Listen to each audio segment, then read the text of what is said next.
안녕하세요. 안녕하세요. 잘 지내셨어요? 네.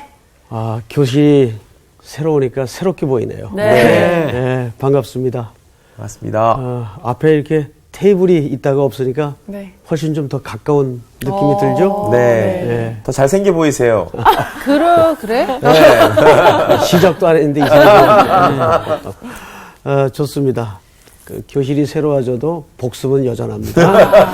자, 오늘 우리 상훈 학생 복습을 좀 하고 네네. 또 수업 들어가십시다. 강우가 굉장히 밝아진 것 같아요. 예. 지난주에 그래요? 안 와가지고. 안 와가지고. 네. 그런 거예요. 네네. 지난주에는 이제 히브리서 공부를 했는데요. 그 배경에 대해서 좀 얘기를 좀 해주셨습니다. 왜냐하면 그 독자가 이제 유대교에서 개신교로 이제 개종한 그렇죠. 디아스포라인들을 위한 그렇게 책이기 때문에 그때 그 디아스포라인들이 굉장히 구경거리였거든요. 사람들에게 너무 살기 힘들었고 또한 어느 로마 제국의 길드에 또 속해 있지 않으면 그렇지. 경제적인 활동도 할 수가 없었던 시대이기 때문에 그때 마침 그 본토 유대인들이 다시 돌아와라. 예수님을 믿지 말고 다시 회유하던 그때 시절이기 때문에 더욱더 이제 이 구경거리가 되는 거죠. 네. 그런 또 시점이었고 또 중요한 것은 그런 얘기를 하셨거든요. 어떤 얘기냐면 어떤 얘기일까요? 저는 제일 기억나는 장면이 장면이 아니라 고린도서 2장 14절을 얘기해 주시면서 이제 그 향기에 대한 얘기를 하셨어요. 향기. 근데 그리스도의 향기 어떤 옛날에 그 로마 제국의 전쟁의 풍토에 보면 그 전쟁에 나갔을 때 그렇죠.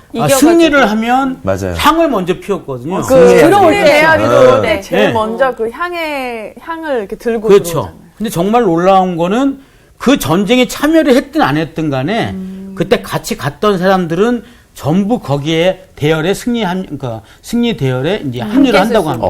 그러니까 그리스도께서 이런 이생에 세상의 전쟁에서 승리하셨기 때문에 우리를 그 승리 대열에 끼워 넣어 주신 거죠. 맞아요. 이제 그러면서 그런 얘기했어요. 제가 요게 진짜 마음에 오늘의 정말- 포인트. 그렇죠. 포인트입니다. 세상이란 전쟁에서 우리는 같이 전투를 하는 종들이다. 네. 그렇기 우린 때문에 전우다. 주일날 네. 만나면 전투에서 살아남은 그런 전우에 그렇게 느껴져 그런 방검이 있어야 된다. 그런 걸 얘기하셨습니다. 네. 그렇군요. 그래서 제가 그냥 깊은 감동을 먹었던. 먹었습니다. 먹었군요. 뭐든지 먹는구나. 참 사람 참. 오늘 수업 히브리서 25강 우월한 원리 믿음. 자, 오늘은 이제 그 유명한 11장으로 넘어가겠습니다. 11장. 네, 본문을 좀 볼까요? 네. 7절인데 이렇게 하죠. 우리 2절, 2절, 2절, 1절. 네. 이렇게 네. 읽읍시다. 네. 믿음은 바라는 것들의 실상이요 보이지 않는 것들의 증거니 선진들이 이로써 증거를 얻었느니라. 믿음으로 모든 세계가 하나님의 말씀으로 지어진 줄을 우리가 아나니 보이는 것은 나타난 것으로 말미암아 된 것이 아니니라. 믿음으로 아벨은 가인보다 더 나은 제사를 하나님께 드림으로 의로운 자라 하시는 증거를 얻었으니 하나님이 그 예물에 대하여 증언하심이라. 그가 죽었으나 그 믿음으로써 지금도 말하느니라. 믿음으로 에녹은 죽음을 보지 않고 옮겨졌으니 하나님이 그를 옮기심으로 다시 보이지 아니하였느니라. 그는 옮겨지기 전에 하나님을 기쁘시게 하는 자라 하는 증거를 받았느니라. 믿음이 없이는 하나님을 기쁘시게 하지 못하나니 하나님께 나아가는 자는 반드시 그가 계신 것과 또한 그가 자기를 찾는 자들에게 상 주시는 이심을 믿어야 할지니라. 믿음으로 노아는 아직 보이지 않는 일에 경고하심을 받아 경외함으로 방주를 준비하여 그 집을 구원하였으니 이는 이로 말미암아 세상을 정죄하고 믿음을 따르는 의의 상속자가 되었느니라. 아멘. 수고하셨습니다. 자, 오늘 여기 등장하는 인물을 한번 우리가 우리 반장부터 네. 인물만 쭉 설명해 보세요. 이름만. 자, 네? 누구 등장하죠? 오늘? 아벨. 네, 아벨. 네, 가인. 아벨. 아이고. 아벨. 가인. 가인이 등장해요? 네. 가인보다 더 아벨과 나은. 가인보다. 그렇죠. 근데 네. 주제는 아벨이죠. 아벨. 네. 가인은 생략합니다. 네. 에녹, 괄호 안에 에녹. 한번 넣어 놓읍시다. 네. 그다음에 두 번째 에녹이요. 에녹. 그다음에 세 번째는 노아. 노아. 여기까지죠? 네. 예. 여러분 오늘 이 세 사람에 관한 이야기를 다 할 거예요. 이 짧은 시간에 가능할까? 예. 어느 관점만 집중해서 설명을 좀 드릴 겁니다. 네. 우선 11장 하면 우리 광호 학생 네. 보편적으로 그리스도인들이 어떤 책으로 알고 있어요? 11장 하면 믿음장. 믿음장. 믿음장. 옳지. 히브리서 11장. 11장 하면 믿음장. 믿음장으로 알고 있어요. 그러면 히브리서 11장이 믿음에 대해서 전부를 담았을까요? 아니죠. 이런 거예요. 우리가 보통 히브리서 11장 하면 우리 광호 학생이 꺼내놓은 대답처럼 누구나 믿음장으로 알고 있어요. 네. 틀린 말 아닌데. 그러면 11장이 믿음의 전체를 얘기하는 거냐? 그거 아니라 그 말이에요. 네. 믿음의 어떤 부분만 강조하여 설명하고 싶은 겁니다. 그러면 이렇게 이름만 열거된 내용으로 봐서 믿음의 어떤 믿음을 강조하고 싶은 거냐는 오늘 여기에서 우리가 쉽게 캐치할 수가 없어요. 네. 그래서 반드시 무슨 고려가 필요하다고요? 문맥을. 그렇죠. 문맥적 고려가 필요하다고요. 네네. 그래서 말 나온 김에 네. 우리 상훈 학생이 예. 10장 10장이요? 네, 10장 네. 36절서부터 읽어보세요. 그 앞에 있죠? 너희가 인내가 필요함은 너희가 하나님의 뜻에 행한 후에 약속하신 것을 받기 위함이라. 잠깐 후면 오시리가 오시리니 지체하지 아니하시리라. 나의 의인은 믿음으로 말미암아 살리라. 또한 뒤로 물러가면 내 마음이 그를 기뻐하지 아니하리라 하셨느니라. 우리는 뒤로 물러가 멸망할 자가 아니요 오직 영혼을 구원함에 이르는 믿음을 가진 자니라. 네. 이 이야기를 하고 나서 등장한 게 11장이에요. 네. 네. 그러면 36절을 잘 보시면 너희에게 뭐가 필요하면 인내. 그렇지. 그러면 이렇게 생각을 하셔야 되겠죠. 히브리서 10장 36절에서 지금 기자가 너희에게 지금까지 1장서부터 10장까지 쭉 여러 사례들을 설명한 다음에 너희에게 뭐가 필요하대요? 인내. 인내가 필요하대, 인내. 이 필요를 강조하고 나서 시작한 책이 몇 장이에요? 11장. 바로 그 유명한 믿음장. 믿음장이에요. 네. 그러면 상식적으로 히브리 기자가 이 믿음을 강조하는데 믿음 속에서도 어떤 믿음? 인내가 인내. 필요한 믿음. 그렇죠. 무슨 말인지 알겠어요? 네. 그러니까 책을 들어가기 전에 항상 살펴야 될 게 뭐냐면 기자의 의도. 그러니까 이런 문맥적 고려 없이 그냥 믿음장 그러면 믿습니다. 이런 그 내용들만 보통 시로 들어가요. 미션입니다. 강조하기가 쉬워요.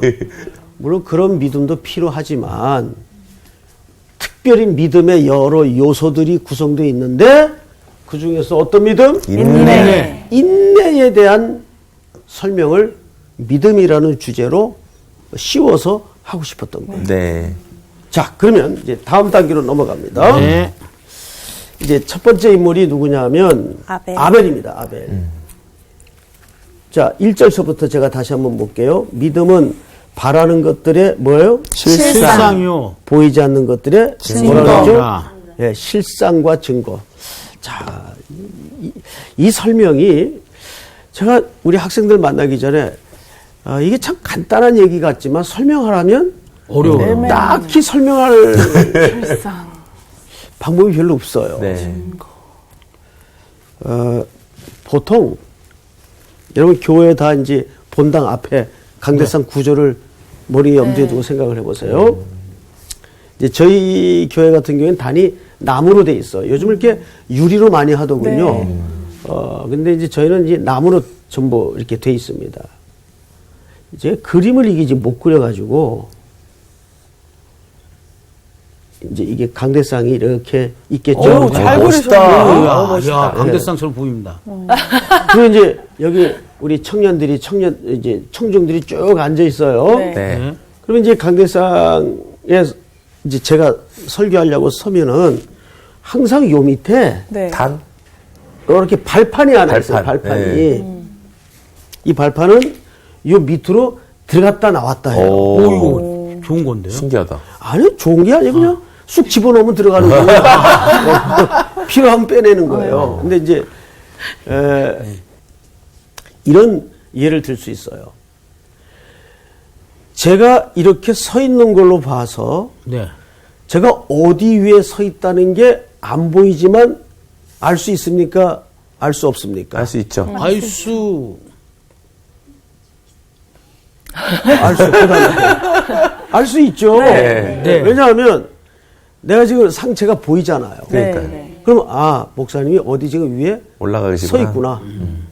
그거를 보지 않지만 이 밑에 어떤 실체가 있다는 거를 알까요, 모를까요? 알죠. 알겠죠. 아는 거죠. 그렇게 이해를 해보세요. 자, 다시. 보이지 않지만. 믿음은 바라는 것들의 실상이요, 보이지 않는 것들의 뭐요? 증거니. 물론 이게 믿음에 대해서 정확한 설명이 될 수는 없지만, 예를 들면 그런 거예요. 네. 자, 이렇게도 설명을 해요. 저 친구는 무슨 힘으로 사는 걸까?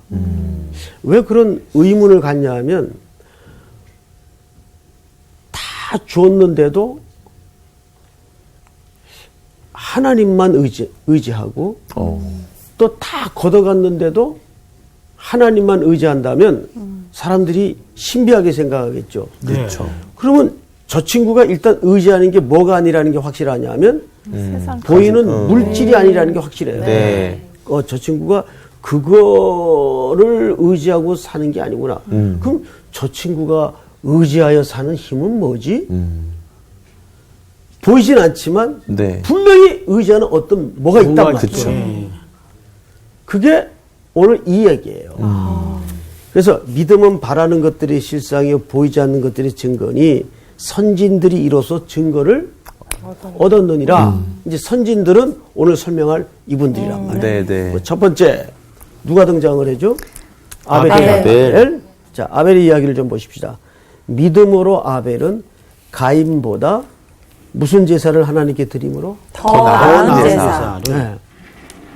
아벨은 가인하고 비교를 했는데 더 나은 제사. 나은 제사. 나은 제사라고 얘기했어요. 원초적인 질문을 한번 해보십시다. 이 당시에는 무슨 제사 제도 같은 게 없었단 말이에요. 네. 규칙도 법도 없었고. 네. 그런데 어떻게 아벨은 하나님 앞에 제사를 드릴 생각을 했을까? 그 성경 읽으면서 그 생각 해본 적 있나요? 그때는 무슨 제사법이 없었잖아요. 그렇죠. 근데 어떻게 아벨은 하나님 앞에 제사를 드릴 생각을 했을까? 애가 워낙 착해서. 아니 아버지가 죄송합니다. 알려주셔서. 초딩 같은 질문을 해요. 아버지가 아벨의 아버지가 알려주시거나 아니면 아벨의 아버지가 하신 대로 보고. 아버지가 하신 대로. 오. 그러면 이제 쭉 거슬러 올라가서 아담으로 만나지는데, 아담은 그 제사를 어떻게 드렸을까? 그렇죠? 네. 예, 거슬러 올라갈 필요 없이 아벨만 놓고 얘기해 보자고요. 그러니까요. 이거는 얘기해 보세요. 아니, 얘기하려고. 아니, 근데 제 생각에는, 예. 그때 제사라는 건 없지만, 그러니까 계시다라는 거는 알고 있기 때문에, 그냥 어떤 밥을 먹을 때도, 뭘 할 때도, 그냥 아버님 같이 한번 드세요 하고 이렇게 같이 놓는 어떤 그런 경향이 아니었을까. 그게 이제 어떤, 나는 나중에. 깜짝 놀랐네. 왜냐하면, 계시라고 얘기하는 줄 알았어요.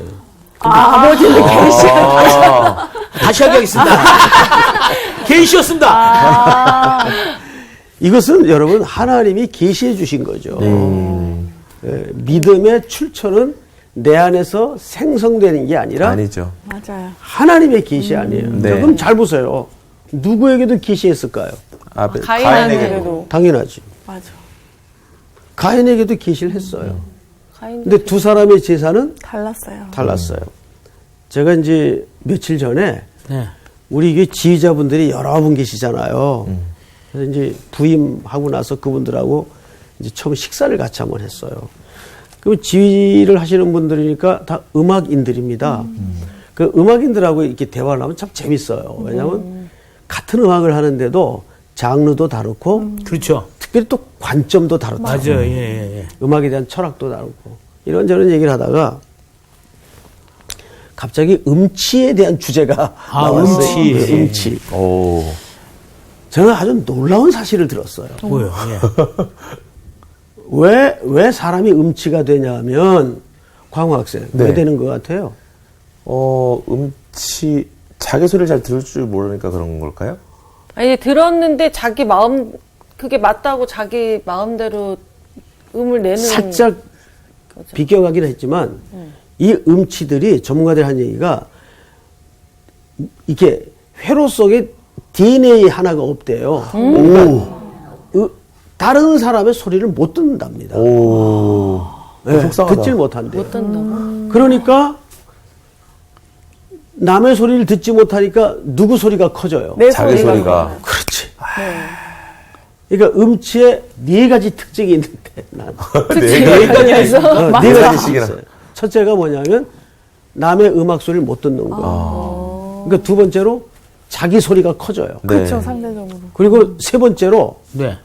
음치치고 자존감 낮은 사람이 없대요. 아 그래요? 오, 그래요? 자시니까 내니까. 항상 자신 있게 소리를 내는 거예요. 맞네요. 그리고 또 하나 네 번째 특징이 뭔지 아세요? 한 번도 안 빠지고 성실하대요. 아멘. 나는 그 얘기 듣다가 너무 성실해. 너무 은혜를 받은 게 하나 있어요. 오. 여러분, 가인도 아벨도 하나님의 계시를 받았어요. 네. 그런데 그 계시를 하나님의 말씀으로 순종한 사람은 누구예요? 아벨. 아벨이에요. 우리가 계시를 받았다고 다 믿음이 생기는 건 아니에요. 네. 그걸 지식과 정보로만 축적하는 사람들이 너무 많아요. 그런데 그 계시가 삶으로까지 녹아질 때 그건 지식이 아니라 뭐가 되죠? 지혜가 되는 거예요. 네. 그래서 여러분 지혜라는 말은 브라이트하다는 말이 아니라 무슨 뜻인가 하면 하나님 말씀에 경외함을 갖고 있는 태도를 얘기하는 거예요. 네. 그래서 잠언서 31장이가 마지막 장에 보면 여인의 이야기가 나옵니다. 부지런하고 일도 잘하고 지혜로운 여인의 이야기가 나오는데 잠언의 모든 지혜의 출처가 의미가 무슨 뜻인가 하면 하나님을 경외하는 걸 지혜라고 얘기합니다. 이것은 이제 구약 학자인 그 총신신대원의 김희석 교수님이 그 잠언서를 연구한 전문가거든요. 그분이 이제 설교 중에 하신 말씀이에요. 네. 그 잠언서의 지혜는 여호와를 경외하는 것이다. 그러니까 이 3절에 보시면 믿음으로 아벨은 가인보다 더 나은 제사를 하나님께 드림으로 의로운 자라하는 증거를 얻었으니 하나님이 그 예물에 대하여 증언하심이라. 그가 죽었으나 그 믿음으로써 지금도 말하느니라. 하나님이 뭐에 대해서 증언하신대요? 예물에 대해서. 자, 그러면 조금 더 들어가 보십시다. 가인은 뭘 드렸죠? 예물을. 가인. 곡식. 가인. 곡식을 드렸죠. 네. 아벨은 뭘 드렸죠? 양을 드렸죠. 근데 가인은 뭐 하는 사람이에요? 가인은 밭. 곡식하는 사람. 곡식하는 게 어디 있어요? 농사 짓는 농사 사람. 짓는 사람. 농사 짓는 사람이죠. 네. 아벨은 뭐 하는 사람이에요? 양치는 사람. 양치는 사람이에요. 그럼 생각을 해보세요. 네.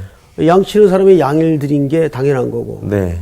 농사 짓는 사람이 곡식을 드린 게 당연한 거. 당연한 거 아니에요? 근데 왜 예물에 대해서 증거했다 그랬어요? 아벨은 제일 살찐 양을 정성을 들여서 드렸고 가인은 그냥 남은 것들을 드렸기 때문에. 예, 정확히 얘기했어요. 무슨 뜻인가 하면 성경을 잘 보시면 아벨은 양을 드렸기 때문에 연락된 게 아니라 그 제물을 드리는 태도를 얘기하는 거예요. 네. 가장 살진, 기름진 것으로 그랬는데 그 원문을 보면 가장 최고의 것으로 드렸다 그 말이에요. 근데 그것과 의도적으로 성경 기자가 비교해 놓기를 가인은 그냥 드렸어요. 여럿 중에 그냥 드렸어요. 그러니까 이것은 제물 자체에 대한 증거입니까? 제물을 드리기까지의 두 사람의 삶의 문제를 얘기하는 겁니다. 삶의 문제. 그렇죠. 삶의 문제를 얘기하는 거예요. 그 다음에 결국 창세기 4장 6절을 제가 한번 읽어드릴게요. 여호와께서 가인에게 이르시되 네가 분하여 하면 어찌 됨이며 안색이 변하면 어찌 됨이냐. 이게 무슨 얘기냐면 결국 그 일로 자기의 제사가 하나님께 거절이 되자 분노가 일어나서 동생 아벨을 가인이 죽여서 성경에 기록된 최초의 살인자가 됩니다. 네. 그러면 가인이 사람을 죽였기 때문에 살인자인가요? 아니죠. 이미 그 가인의 영혼 속에는 그 삶의 모든 정황으로 고려해 볼 때 살인할 수 있는 동기가 있었어요. 살인했기 때문에 살인자가 아니에요. 이미 그 속에는 그런 씨가 배태되어 있었어요. 그러니까 이것은 길고 먼 삶의 문제입니다. 여러분, 하나님께서 우리를 구원하셔서 이 구원을 이제 완성해 가시는 거예요. 근데 구원하셔서 구원을 완성해 가는 이 긴 인생의 여정을 두 가지 그릇에다 담아 풀어내십니다. 시간과 공간입니다. 구원은 언제 어떤 경우에도 구원하자마자 100% 완성되는 법은 없어요. 네. 천천히 흘러가고 숙성되어 가고 그래서 만들어지는 거예요.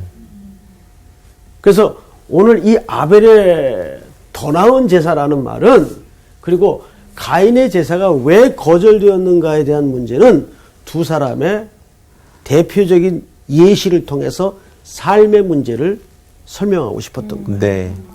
자, 그 다음 인물로 한번 넘어가 볼까요? 에녹. 자, 에녹 차례입니다. 5절을 보세요. 믿음으로 에녹은 죽음을 보지 않고 옮겨졌으니 하나님이 그를 옮기심으로 다시 보이지 아니하였네요. 그는 옮겨지기 전에 하나님을 기쁘시게 하는 자라 하는 증거를 받았다. 이렇게 돼 있어요. 자, 여기 여러분, 수희 학생. 네. 에녹 하면은 제일 먼저 우리 수희 학생이 생각나는 게 뭐예요? 에녹은 오늘 성경 말씀에 있듯이 저희가 그 제일 많이 알려진 게 이렇게 회오리처럼 같이 딱 어디서 죽지 않고 이렇게 사라지듯이 그렇게 해서 죽음을 본 사람이 아무도 없었다. 약간 죽지 않았다. 네, 그래서 어딘가 있을 것이다라는 얘기도 있고 막 그랬었죠. 어디 있을까? 어딘가 이겼다. 예, 좋아요. 뭐 되게 다 그렇게 이제 애매하게 알고 있어요. 네. 근데 이제 에녹을 얘기하면 대부분 포커스가 죽음을 보지 않는 자 쪽에 맞춰져 있어요. 네. 에녹은 거기에 초점이 있질 않죠. 여러분, 이 에녹의 기사를 유심히 다시 눈으로 읽어보시면 거듭되는 문장 하나가 3차례 똑같이 등장합니다. 짧은 한 절에. 우리 수희 학생 한번 읽어보세요. 5절. 믿음으로 에녹은 죽음을 보지 않고 옮겨졌으니 하나님이 그를 옮기심으로 다시 보이지 아니하였느니라. 그는 옮겨지기 전에 하나님을 기쁘시게 하는 자라 하는 증거를 받았느니라. 옮겨지다. 그렇죠? 네. 그게 초점이에요. 옮겨졌다는 게 그건 몇 번 나와요? 세 번. 세 번. 근데 왜 성경 기자는 옮겨졌다. 죽음에 초점을 두질 않고 옮겨졌다는 데 초점을 뒀을까? 자, 이 말이 갖는 전체 성경에서의 의미를 공부하는 게 제일 중요합니다. 네. 누구 골로새서 1장을 열어주세요. 찾은 사람은 골로새서? 13절을 읽어주시기 바랍니다. 13절이요. 예. 그가 우리를 흑암의 권세에서 건져내사 그의 사랑의 아들의 나라로 옮기셨으니. 자, 여기 바로 히브리서 5장에 11장 5절에 등장하는 옮기셨으니라는 말이 등장합니다. 네. 어디서 어디로 옮긴 겁니까? 흑암의 권세에서 권세. 사랑의 아들의 흑암의 나라로. 권세에서 사망에서 생명으로. 생명으로. 한 군데만 더 찾죠. 요한복음 5장 누구 찾으세요? 네. 24절 한번 읽어보세요. 내가 진실로 진실로 너희에게 이르노니 내 말을 듣고 또 나를 보내신 이를 믿는 자는 영생을 얻었고 심판에 이르지 아니하나니 사망에서 생명으로 옮겼느니라. 옮겼느니라. 아멘. 어디서 어디로 옮겼어요? 사망에서 생명으로. 사망에서 생명으로 옮겼어요. 그러니까 에녹의 일생을 통해 강조하고자 하는 것은 죽을 수밖에 없는 우리의 생명을 영원한 생명이 하나님의 생명으로 나라로 옮겼다는 게 초점이에요. 네. 여기 문제가 있는 것이 뭐냐면 우리가 죽어 마땅한 자리에서 구원받는 거를 보통 구원이라고 그러죠. 네. 건진받는 구원이라고 그래요. 구원받는 걸로 끝나나요? 네. 아니요. 아니요. 그 얘기 아니라 구원받는 걸로 끝나요? 이 구원이 완성이 되죠. 이제 방금 말씀드린 것처럼 시간과 공간. 공간 속에서 어떻게 돼야 돼요? 완성되어. 그렇죠. 이게 완성이 돼야 돼요. 네. 문제는 이 길이 멀고 길고 험해요. 네. 누가 야고보서 1장 4절을 그 뒷장이니까 좀 바로 찾아보십시다. 히브리서 다음 책이니까 1장 4절을 보세요. 1장 4절을 열어놓고 네. 저를 보세요. 일단 읽기는 나중에 읽고. 제가 지난 시간에 우리 광호 학생은 결석했죠. 이제 미국에 갔다 오느라고 죄송합니다. 네. 지난 시간에 내비게이션에 대한 이야기를 좀 했어요. 네. 다른 학생들 기억나야 저 됩니다. 내비게이션 전에도 말씀하셔서 기억하고 있습니다. 예, 그래요. 그러면 네. 잘 됐네요. 괜한 얘기를. 일단 차에 앉아서 어딘가를 가려면 네. 내비게이션을 온 하겠죠. 네. 그리고 제일 먼저 하는 게 뭐예요? 목적지를. 검색. 옳지. 네. 그리고 목적지가 설정이 되면 두 번째는 경로를 선택. 길을 결정해야 돼요. 이 길로 가야 되나 저 길로 가야 되나 길을 결정해야 돼요. 네. 그 다음에 좋은 내비게이션은 그 다음에 또 나와요. 뭔지 아세요? 빠른 길로 갈 거냐 그건가요? 아니죠. 아니야. 그 금액이 그때 나와요. 당시에는 지형을 얘기하셨었거든요. 아니야. 금액을 나와. 지형. 지형을 얘기. 금액이 나와. 그렇지, 맞아. 금액이 나와요. 얼마 나온다까지 금액도 나와요. 금액도 나오는데 그래서 세 가지를 설명받게 되죠. 내 거 안 좋은 랩이야. 네? 목적지, 두 번째 네. 길, 세 번째 지형. 지형을 알게 돼요. 네. 근데 이 지형을 야고보서 1장에서 보니까 2절을 보세요. 내 형제들아 너희가 여러 가지 시험을 당하거든 이렇게 돼 있어요. 우리가 이제 구원받은 이후에 어떤 목적지를 완성이라는 목적지를 향해서 가는데 이 완성은 뭐예요? 아까 읽으려다가만 1장 4절이 완성이에요. 한번 읽어보세요. 1장 4절. 인내를 온전히 이루라. 이는 너희로 온전하고 구비하여 조금도 부족함이 없게 하려 함이라. 이것이 하나님이 구원하신 우리의 목적지예요. 네. 근데 뭐를 온전히 이루라고 돼 있어요? 인내를. 오늘 이 히브리서 전체 이야기는 믿음 속에서도 어떤 내용의 믿음을 설명하려는 책이에요. 인내의 믿음. 그렇죠. 그래서 인내를 온전히 이루라. 온전하고 구비하여 조금도 부족함이 없게 하려 함이라. 여기가 우리 각자에게 설정하신 하나님의 목적지란 말이에요. 네. 그런데 이 목적지로 가는 길이 멀고 길고 험해요. 네. 그래서 2절에 보니까 그 지형에 대해서 뭐라고 소개했어요? 수희 학생 읽어보세요. 2절. 내 형제들아 너희가 여러 가지 시험을 당하거든 온전히 기쁘게 여기라. 네. 수학생 한번 물어봅시다. 정말 무슨 시험을 만나도 아니요, 기쁘지 않습니다. 기쁘지 않아요. 이제 묻기도 전에 답을 하는데 어허이. 그럴 수 없죠. 네. 그러면 향기 학생 어떻게 해야 돼요? 네.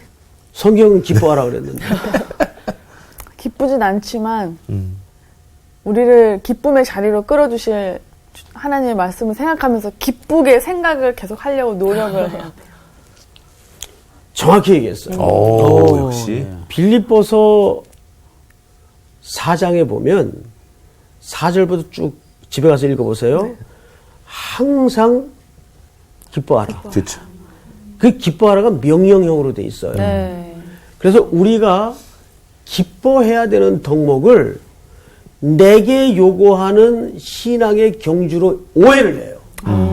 근데 지금 향기 학생이 꺼내놓은 대답 속에 유심히 붙들어야 될 어법이 뭐냐면 기쁘게 하실 그 하나님이라 그랬어요. 그러니까 그 말은 명령형으로 돼 있지만 중요한 것은 하나님이 너를 기뻐할 수 있도록 그 자리까지 끌고 가겠다는 하나님이 자기 선언이에요. 네. 누구를 향하신? 우리를 향하신. 슬픔 가득한 멀고 길고 험한 여러 시험 환난길을 걷고 있는 주의 백성들에게 그래서 이 말을 명령으로 하는 거예요. 근데 이 명령 속에는 사실 기뻐할 수 있도록 우리를 만들겠다는 하나님의 네. 우리를 향하신 태도를 얘기하는 그렇죠. 거예요. 이걸 놓쳐서는 안 돼요. 네. 예. 자, 야고보서 1장 3절을 한번 읽어볼까요? 다 같이 시작. 이는 너희 믿음의 시련이 인내를 만들어내는 줄 너희가 아니라. 아멘. 자, 그러면 여기서 말하는 인내를 만들어낸다 했을 때 인내가 뭐냐면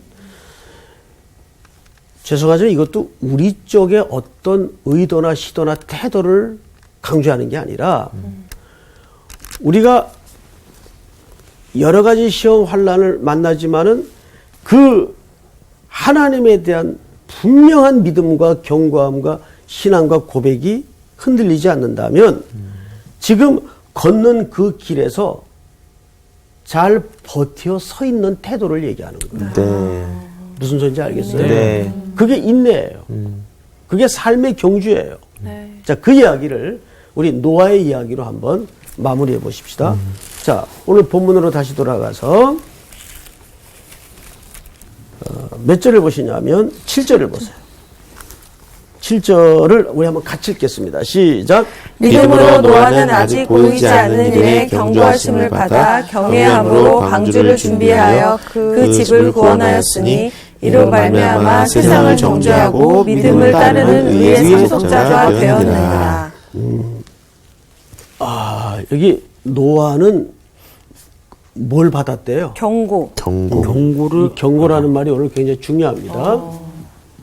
노아는 경고를 받았어요. 자, 무슨 경고 받았을까요, 노아는? 세상이 물로 심판될 것에 대한 쓸어버릴 거야. 뭐. 예. 네. 쓸어버리겠다. 아이들을 지도하다 보니까 표현도 아주 유아틱해서 좋아요. 뭐 그러셨겠죠. 네. 그런데 노아만 경고받았나요? 아니요. 아닌 것 같아요. 아닌 것 같은 게 아니라 아니죠. 네. 아니죠, 예. 그 세대의 사람들. 그렇죠. 그렇죠. 그 세대의 사람 전체에 대한 경고였는데 누구만 그 경고를 두려워했어요. 노아. 믿음이 뭔지 아세요? 하나님을 두려워하는 거예요. 맞습니다. 이상하죠? 아니에요. 네. 믿음은 하나님을 두려워하는 건데 네. 사사기라는 책을 보면 놀랍게도 하나님에 대한 두려움이 사라진 시대였어요. 그래서 사사기에 제일 많이 나오는 문장이 뭐죠? 하나님을 두려워하지 아니함으로 뭐. 자기 소견에 예, 옳은 대로 네. 행하였더라. 자기 이익만 위해 살고 자기만 위해 사는 세상이 되고 말았어요. 네. 그러니까 정말 믿음 있는 사람은 하나님을 두려워할 줄 알아야 돼. 네. 근데 참 조심스러운 얘기지만 오늘 한국교회에 이게 사라졌어요. 아유. 하나님에 대한 그 경외감에서 나오는 두려움이 사라졌어요. 그래서 좋으신 하나님, 은혜로우신 하나님, 그런 하나님만 자꾸 듣고 외우다 보니까 하나님의 그 오묘하심과 영광스러움과 그 하나님의 경건하신 두려움과 이런 게 다 무너졌어요. 네. 그래서 믿음 약한 성도분들도 심지어는 무너지는 이제 그런 분들 보고 어머 하나님이 두렵지도 않나 봐 이 말이 그냥 막 나오잖아요. 그래서 누군가에게 믿음이란 하나님을 두려워할 줄 아는 태도다 그러면 에이 그래요. 사랑의 하나님인데 왜 그러세요? 진짜. 우리 용서하시는 원수도 사랑하라고 하죠. 자, 그러면 이제부터 노아 이야기를 간단히 이제 정리하십시다.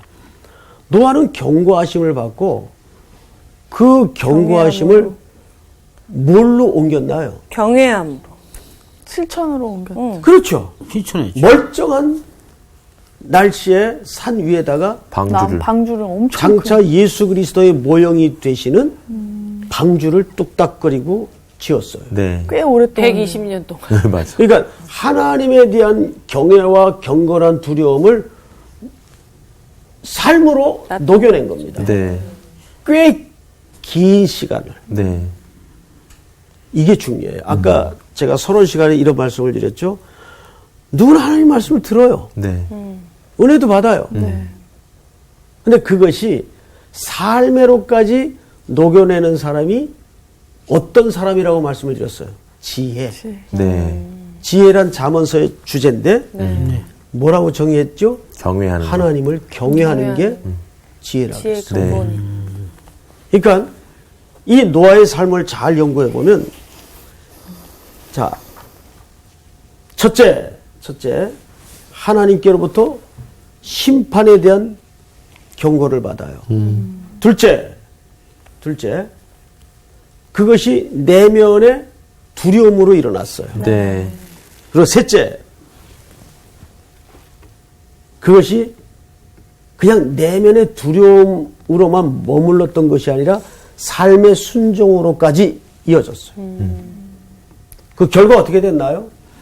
히브리서 10장 39절을 보세요. 보시면 이렇게 되어 있습니다. 우리는 뒤로 물러가 멸망할 자가 아니요 오직 영혼을 구원함에 이르는 믿음을 가진 자니라.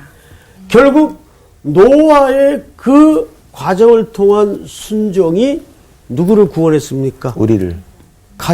가족을 구원하잖아요. 생명을 네. 구원하잖아요. 여러분 생명만큼 감동스러운 존재가 있나요? 아니요.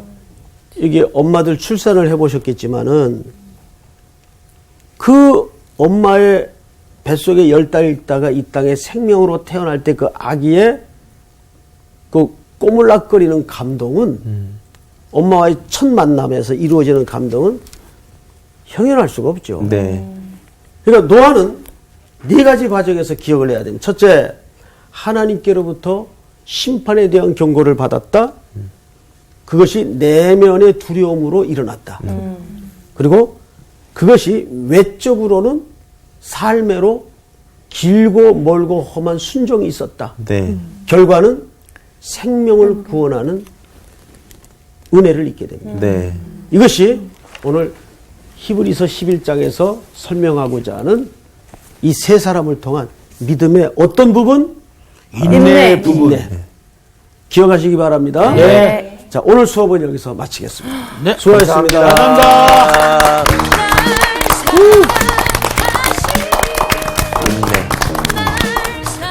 참 아는데 어려워요. 아유, 어렵지.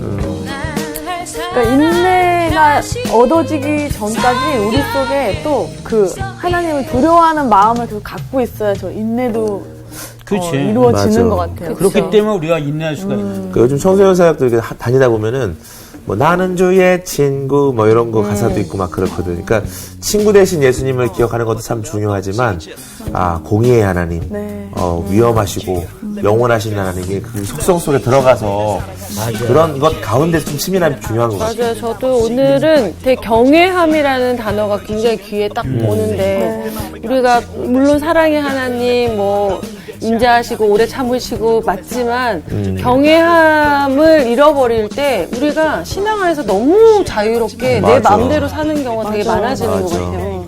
그래서 하나님은 우리가 경외하는 것이 지혜의 근본이라고 한 거를 잊지 말고 우리가 하나님을 더욱더 경외함으로 살아갈 때 이 세상에 더욱더 지혜롭게 살아갈 수 있을 거예요. 맞아. 우리가 이제 세상 속에 나가서 우리가 은치로 살지 맙시다. 남의 소리도 들어야 되는데 우리 하나님의 말씀을 좀 들어야 돼요. 들어야지. 자꾸 내 목소리가 커지면 안 돼요. 음치들의 그 당당함을 우리가 배웁시다. 노래 잘하는 걸로 공부하게. 자, 오늘 삶의 현장 속으로 고고고!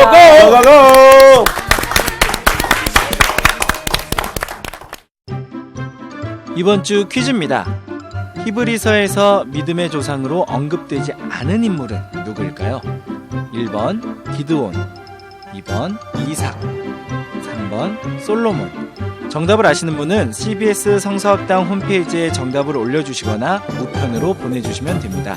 선정되신 분들에게는 하나님의 말씀을 전 세계에 보급하는 대한성서공회에서 성경, 송태근 선생님의 교회가 알고 싶다, 김기석 선생님의 아요, 예레미야 산책 끙끙 앓는 하나님, 성경 통독을 위한 최고의 자습서 성경 2.0 가운데 하나를 드립니다.